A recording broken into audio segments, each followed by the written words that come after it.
The air inside the alien cell was too thin to breathe, but the girls still screamed until their throats bled. Even then they did not stop. Screaming was all they had left. The room glowed cold and blue. It pulsed faintly, humming with low frequencies that made the bones inside their chests tremble.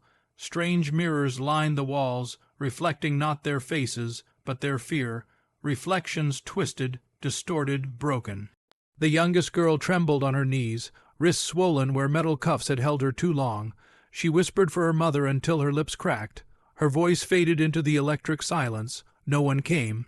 The second girl, older and louder, cried harder, not because she thought it would help, but because if she did not, the pressure inside her would rip her apart. Her screams echoed across the room like glass hitting concrete, sharp and fast and breaking everything they touched. The third girl sat slumped against the wall, no longer moving. Her eyes stared forward, not seeing. Her tears had dried. Her body did not shake, but her mind screamed louder than any voice ever could. Outside the chamber, the aliens watched, observers in long robes, cast officers, broadcast technicians with emotionless eyes. The chamber was not hidden, it was a show, a spectacle, a punishment streamed to 1,000 planets. On a dozen alien worlds, across banquet halls and private domes, wealthy elites sat in comfort and sipped strange drinks as the scene unfolded. The chamber feed played on massive curved screens. The volume was up. Cries were sharp. Some audiences flinched, some laughed, some cheered when the countdown began to pulse in red. None looked away. The official charge was trespassing on sacred territory, but that was a lie. The girls had wandered near a closed perimeter on a trade route, a forgotten patch of land still under quiet surveillance, no warning signs, no defense fields. They had no weapons, no armor, just worn boots and cloth coats. They were explorers, students from a forgotten human colony, dreamers, but the Dominion did not tolerate wandering eyes, so they were captured, tried without witnesses, sentenced without defense, and the sentence was death.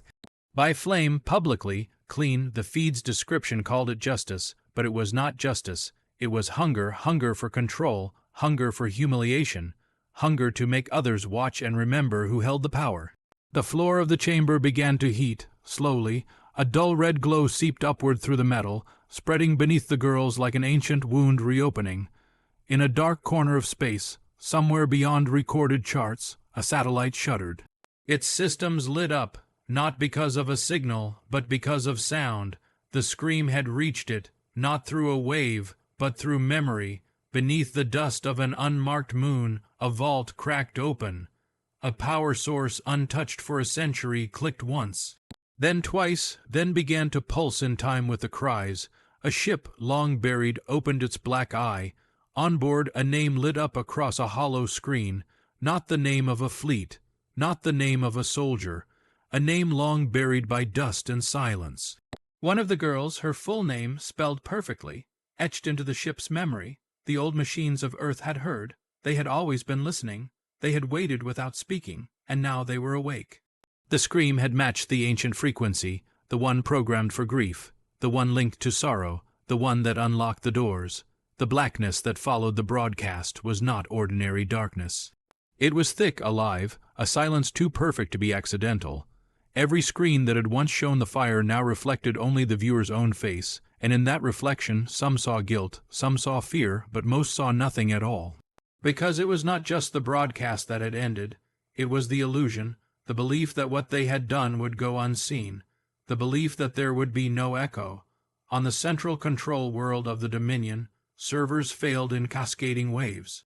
Not because they were attacked, but because the data inside had decided it would no longer lie. Every file related to the sentencing of the girls, every edited camera angle, every redacted name began to restore itself. Original footage emerged from vaults thought destroyed. The truth moved like a virus that did not consume but revealed. Screens across the galaxy flickered on again, this time without sound, only raw, uncut footage.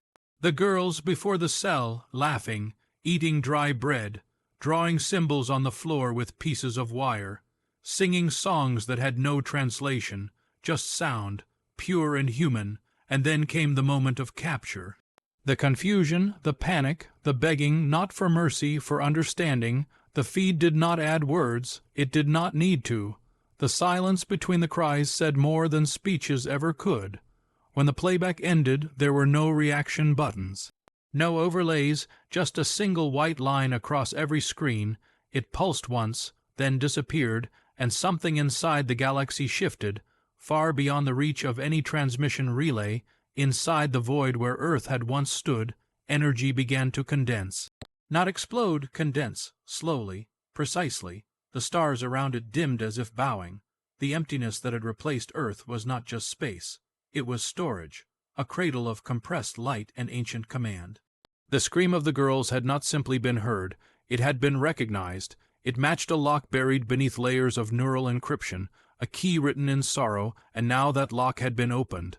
Light unfolded where none should be. A horizon tore sideways, and from it emerged a single figure, cloaked in fire that did not burn. Its face was smooth, featureless, but its presence carried memory. It had been born from mourning. Its first breath was grief. Its second was clarity. It stepped into space, and the systems watched, not with sensors, but with reverence. Because this figure did not arrive from travel, it arrived from truth. It raised one hand. A single motion, and far away on a moon thought lost, a grave split open. Inside that grave were no bones, only names, millions of names etched into crystalline dust. Each one glowed softly, and as the light from the figure passed over them, the names began to rise. Not physically, in memory, in record, across Dominion sectors, forgotten files opened, civilian logs, ship manifests, messages never received. Each one tied to the name of a girl, a child, a village erased. They flowed back into the system like blood returning to a long, dead body, and with them came the stories, not of war, but of kindness, resistance without anger, love without reward, and as they surfaced, Dominion historians found their hands frozen. They could not delete, could not censor. Every attempt to erase was met with stillness. The systems no longer obeyed. In the inner circle of Dominion leadership, arguments exploded, accusations flew. Some demanded the immediate resumption of wartime broadcasts. Others insisted on total silence, but none knew how to answer the central question: why now? Why them? Why 3 girls, unarmed, unknown, forgotten by history, had become the trigger for the unraveling of an empire? And the answer came not from data, not from command, but from the youngest technician in the room, who whispered it without knowing why, because they screamed, and someone finally listened. In the deep orbit around the Dominion capital, satellites began to reorient themselves. Not toward the city, but toward the silence, toward the place where the figure had appeared. And as they focused, a structure began to reveal itself. Massive, geometric, not made of metal, made of light so dense it behaved like stone. It did not attack, it did not signal, it simply existed, as if waiting for the galaxy to admit what it had done. Inside Dominion learning centers, students stopped reciting their loyalty oaths, without being told to. Without rebellion, as if they simply forgot how, their screens showed images of Earth, not as it was, but as it had been, blue, bright, fragile, alive, and they wept, though they did not know why. On trading stations, the Dominion crest was quietly removed from market stalls. On outposts, officers began turning off their weapons, not to surrender, but to listen, and in the very chamber where the execution had been ordered, where the general had toasted to the burning of children, a noise returned. Not loud, just present, a low vibration. At first, the general ignored it. Then his cup cracked, then the floor pulsed. The vibration was not mechanical. It was emotional. It carried weight, the weight of memory. The chamber's lights flickered. One by one, the screens turned back on, and on each one, a different angle of the girls, different moments, private ones. One girl wrapping a wire around her finger like a ring. One drawing stars on the floor with a hairpin. One trying to braid another's hair. Moments of survival of girlhood. And as the general reached to turn the screen off, his hand froze, not by force, by understanding. His eyes widened. For the first time in his life, he felt something he had never known. Shame, but it was too late. The stars above him shivered. The sky did not split, not yet, but it blinked, and when it opened its eyes, they were not kind. The wind across the outer fields of the Dominion research colony had always blown in one direction. as if the universe itself had agreed on a single truth and carried it forward without pause. But today the wind stopped. The scientists stationed there, bred on routine and silence, stepped away from their instruments not because alarms were blaring, but because nothing was. A stillness so pure pressed into their ears that even the insects underground fell quiet. From the center of the base, where they had built their memory suppression network, thin streams of smoke began to rise, not black, not chemical, pale blue, almost white, like the breath of something exhaling beneath the floor. At first they assumed a malfunction, but when the smoke moved upward in straight lines, perfectly still, reaching for the sky in columns that did not drift or bend, they understood. This was not failure. This was instruction. The system had chosen to let go. Monitors blinked, files reopened, and then on every screen a face appeared, the third girl, the one who had stopped moving, her face calm, her eyes wide. Her lips gently parted as if waiting to be asked one last question, and beneath her image a single word, return. At the edge of the galaxy, near the ghost belt where Dominion had buried their earliest crimes, a salvage crew drifting among asteroid wrecks found something strange. A sphere floating untethered, metal fused with crystal. It pulsed when approached, not a trap, not a weapon, a recorder, one of Earth's old time, markers long lost after the siege. When activated, it projected not images but sensations. Cold wet grass under bare feet, the smell of burning bread, the feeling of a mother's arm, the silence of a broken swing still swaying at night, and then a scream not loud but pure, the kind of scream that breaks a soul. The salvage crew, hardened and long detached from memory, wept openly, not because they understood what they were seeing, but because something ancient inside them had waited for this without knowing. That scream was not theirs, but it belonged to them now. They sent the sphere toward the Dominion's core worlds, unencrypted, unprotected. They knew it would be intercepted. That was the point. In a high-security vault orbiting the red moon of Koloth, the Warden General watched the feed in silence. He had ordered hundreds of purges, approved dozens of execution protocols, yet none had followed him like this. The face of the girl would not leave the screen, no matter how many commands he issued, no matter how many systems he disconnected. The image returned, always the same expression, always the same waiting silence. And then one night, as the stars outside blinked unnaturally, the vault lights failed, not darkness, not flickering, just absence, and when the lights returned, the girl's image had shifted. She was no longer staring. She was pointing, not at the screen, at him, directly, as if she had known where he would sit, as if the universe had saved that moment for his exact breath. He tried to run, but the door would not open. And then her voice came through the speakers, not with volume, with truth. She said only this, "You knew," and the warden dropped to his knees, choking on air that no longer accepted him. Meanwhile, inside the forgotten human vaults deep within the debris of Sector 9, machines awoke. Not from programming, from memory.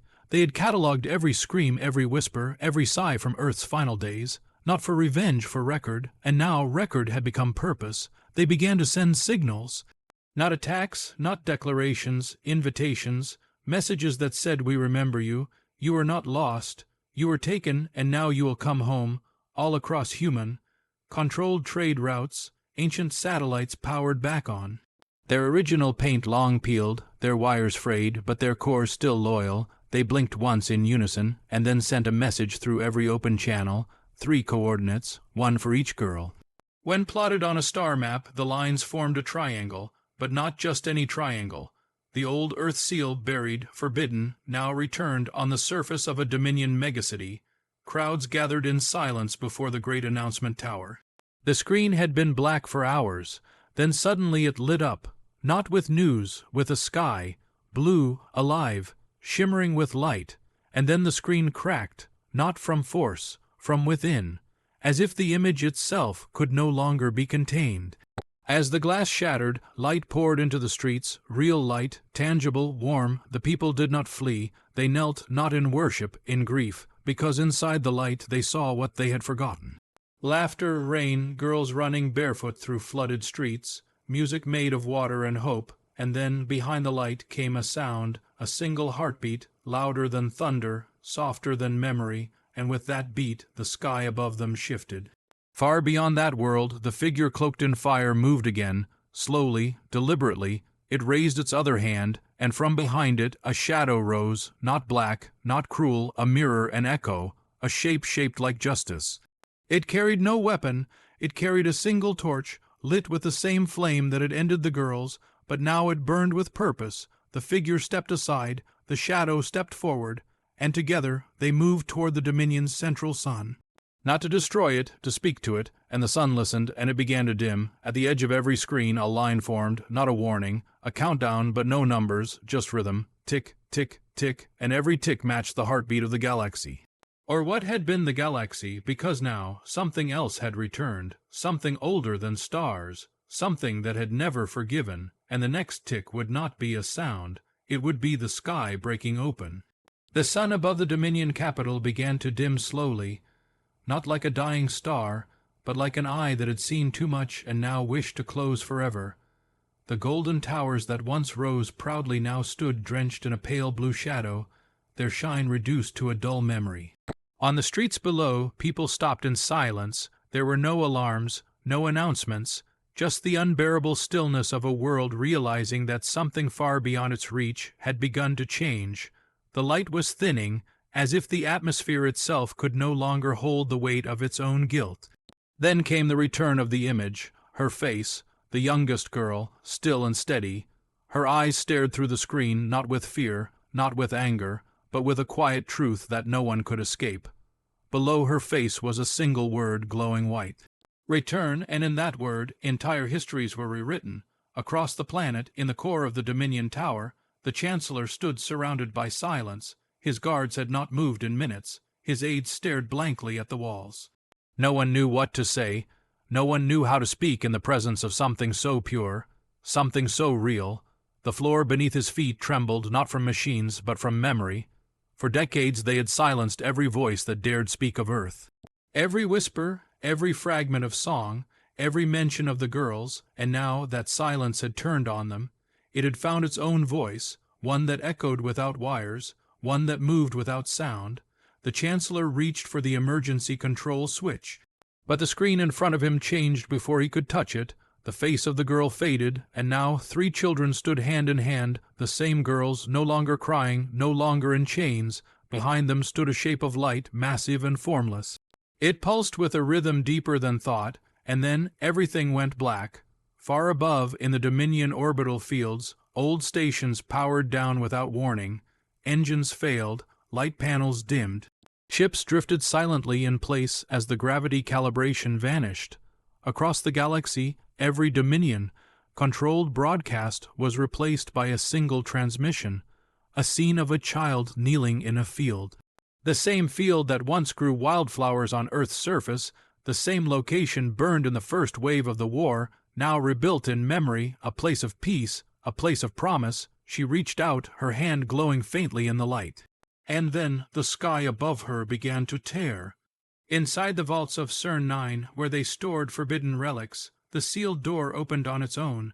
A beam of soft white light poured out. In it floated a crystal, pulsing gently. It hummed a melody older than language.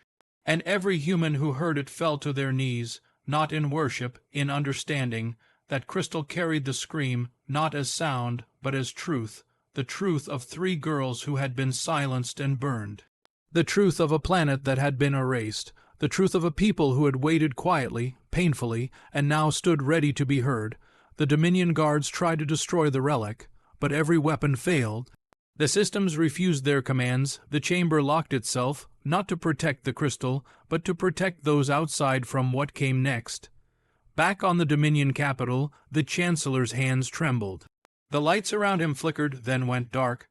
A new message appeared on every surface. It was not in words. It was in names, thousands, millions, names of the dead, names of the forgotten, names that had never been spoken again. They flowed across every screen, every window, every sky, and then a pulse of blue light rose from the ground and pierced the atmosphere. It reached into space and split, one half curved east, the other west. Both moving faster than light, within minutes every Dominion planet saw the same thing, a crack across the sky, a split in the stars, and from that split something began to emerge, a shape massive. Silent, it had no engines, no wings, it carried no weapons, but it brought with it a presence that made every child cry without knowing why, a presence that made the old fall to the ground with grief they thought they had buried. And in its presence, machines stopped obeying, orders stopped being followed, people stopped lying to themselves, the Dominion was no longer in control, not because someone had taken it, but because control itself had left. It had gone to where it had always belonged, with the forgotten, with the broken, with the brave. Inside the deepest room of the execution tower, the walls cracked, one by one, not from explosives, from remembrance. The structure was breaking under the weight of the truth it had tried to bury. In the center of the chamber, the execution platform lit up, but it was no longer red. It glowed blue, soft, beautiful, the same color as the sky before the first fire fell. And standing on the platform were the three girls, not in body, in memory, in presence, projected not by machines, but by the will of the stars. The Chancellor saw them, he fell to his knees, he could not look away. He could not speak. The girl in the middle stepped forward, she opened her mouth, and as she began to speak, the entire city went silent to hear her. But just as her first word formed, the sky split entirely. A roar echoed across every system, and from the gap in the stars came light, blinding, endless, not to destroy, to remind, because Earth had remembered, and Earth was coming home. The light that poured from the wound in the sky was not like fire or flame or sun or star. It was colder, older, and somehow more alive. It did not rush. It did not scream. It descended slowly, like the breath of something waking from a dream too long, carrying with it the weight of centuries that had been silenced and now refused to remain buried. Below it, the Dominion capital froze. Entire cities stopped in motion. Vehicles hung in midair. Glass trembled in frames. People knelt not in fear, but in instinct, as if their bodies understood before their minds could catch up.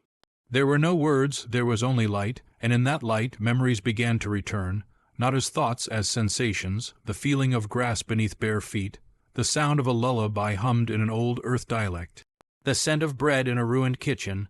These things had been stolen, forgotten, replaced, but they returned now in perfect clarity, as if the universe had hidden them in the last corner of truth, waiting for this very moment to give them back.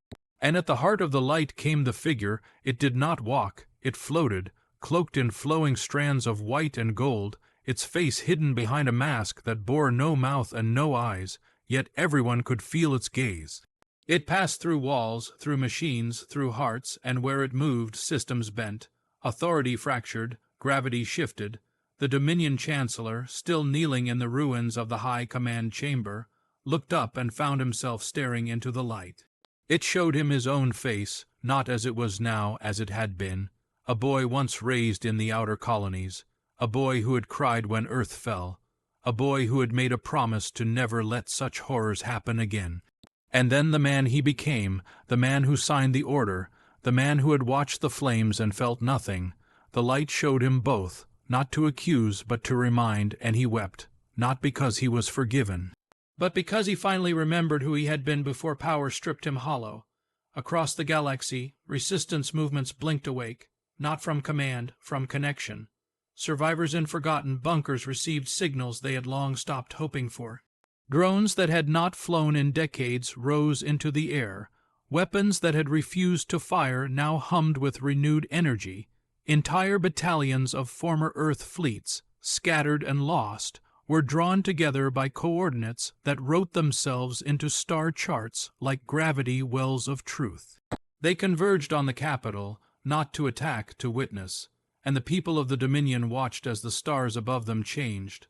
One by one, the familiar constellations shifted, rearranged, until they formed a shape every human knew.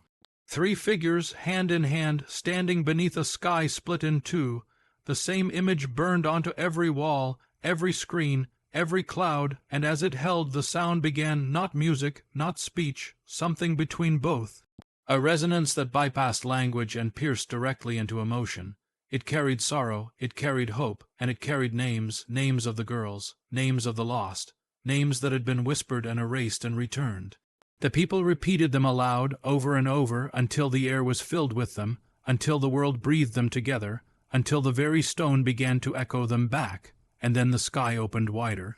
From the split came movement, ships thousands, but not ships of war, ships shaped like wings, like seeds, like prayers. They carried no banners, they bore no weapons, yet their presence broke through the last barriers of Dominion command. Entire defense systems powered down without reason, orbital turrets folded like paper. The Dominion fleet, vast and proud, received no orders. Their communication grid had gone silent, not destroyed.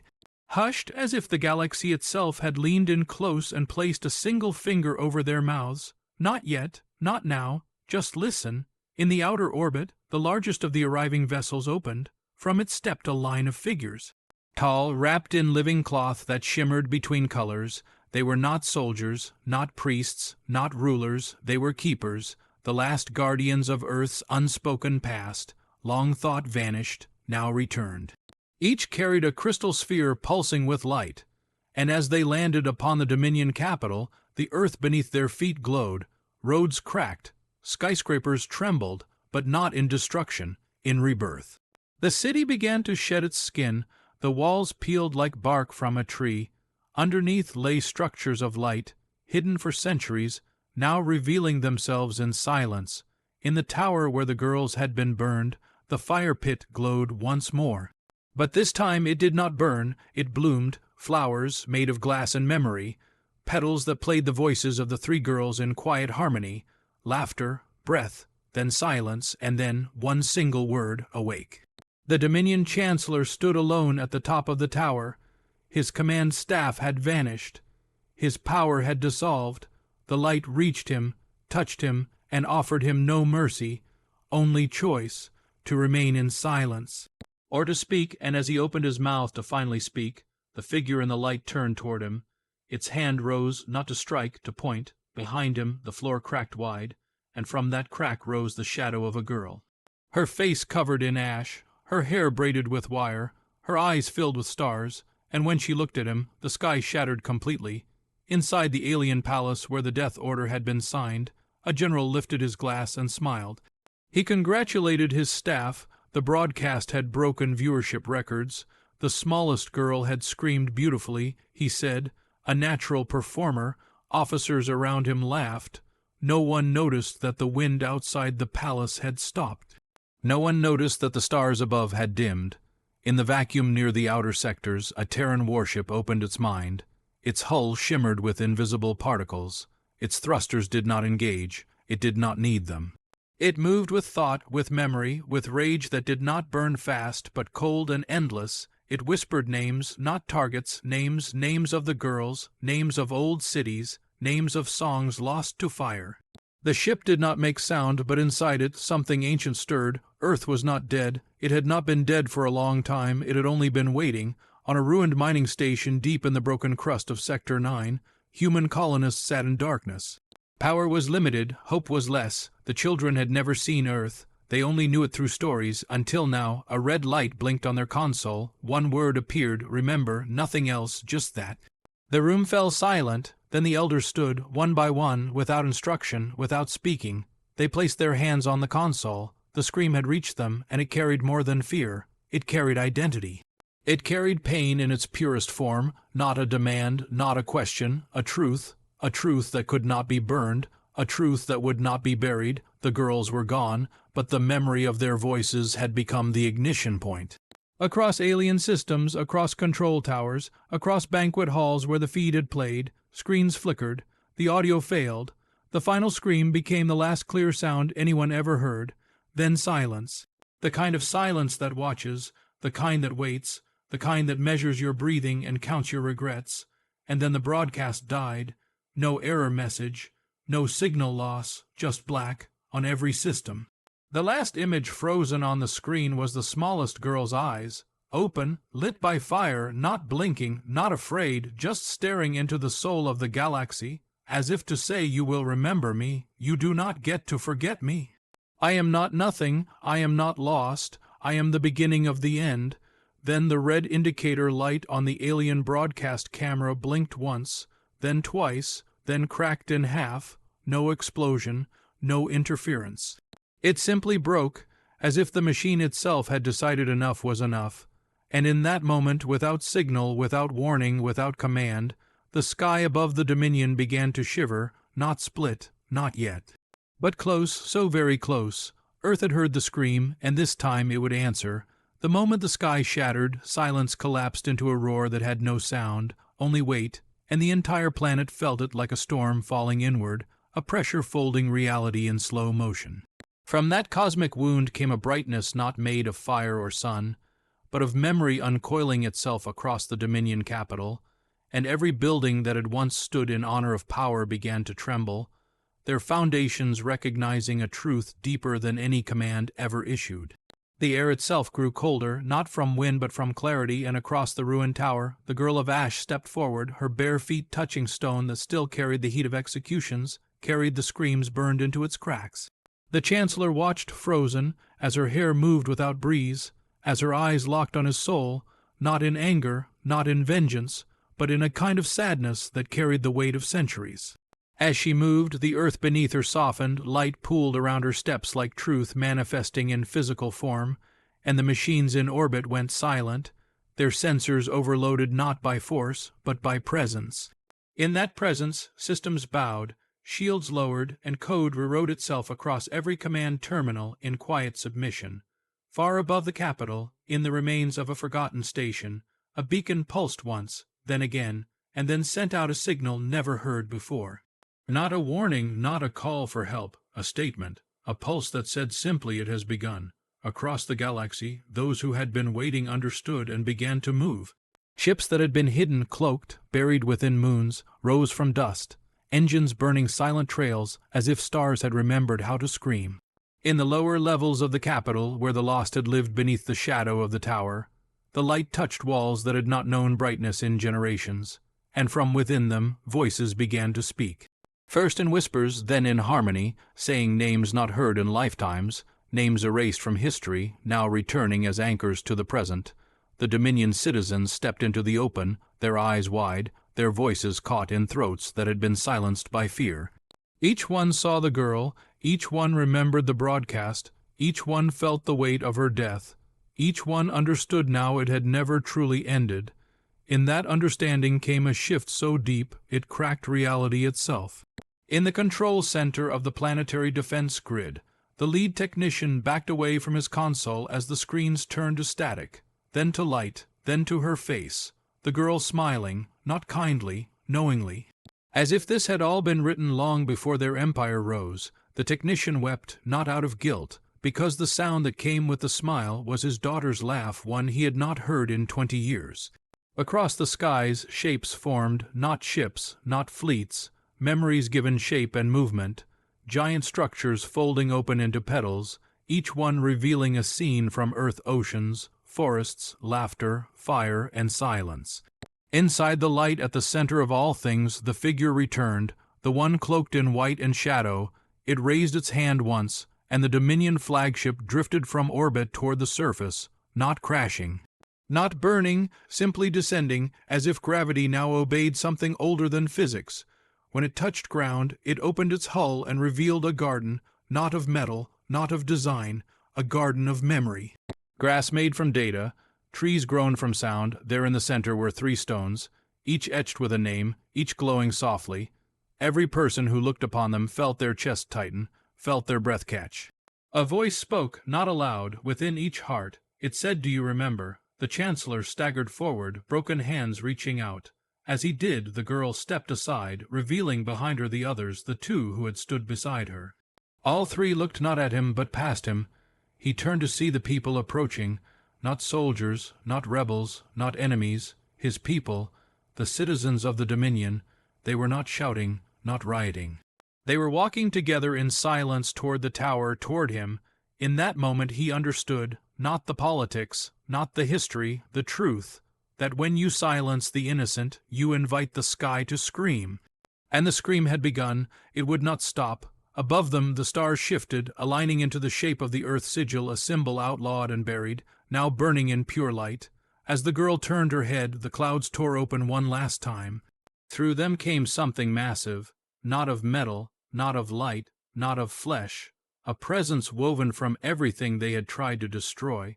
It was coming, not in rage, in judgment. Its arrival would mark the end of forgetting. As it moved, the ground began to rise, the sky began to lower. In the narrowing space between heaven and earth, the Chancellor fell to his knees, not because he was ready to be forgiven, because there was no place left to hide. The ground trembled as if the bones of the planet itself were shifting under the weight of everything they had forgotten, everything that had come back to collect what was owed. In the stillness between seconds, the light that had spilled from the sky began to take shape. Within it stood the forms of millions, not soldiers, not ghosts, echoes of those who had been taken, erased, silenced. They stood shoulder to shoulder without speaking, without moving. Their presence spoke louder than any weapon ever built. Among them walked the girls, not just the three, all who had suffered in silence. Every child who had vanished, every woman who had screamed, every voice that had gone unanswered. Their eyes held no fire, no rage, only the silence of those who had waited long enough. As they moved, the people of the Dominion fell to their knees. Not because they were told to, not from fear, because something older than fear had taken hold, something deeper than regret, more powerful than command. In the center of the capital, the tower cracked again. Not from force, from understanding. The foundation of lies could no longer hold the truth rising beneath it. From every system, every corridor, every broadcast tower came a single word. It repeated in a voice that had no origin. No owner, only certainty. The word was return. With that word, the machines that once oppressed now obeyed a new rhythm. Their circuits pulsed in time with the heartbeat of Earth itself. That heartbeat now beat not beneath soil, but across stars. The figure that had hovered above the capital descended slowly. Its feet never touched the ground. Its presence unraveled the last illusions of control. The Chancellor stood alone, his people behind him. The truth before him, his body weak from the weight of guilt he had refused to carry for too long. The girl of ash approached again, her steps silent, yet each one struck like thunder in his chest. When she stopped inches from him, she raised a hand. Not in accusation, in offering. In her palm appeared a small sphere flickering with light.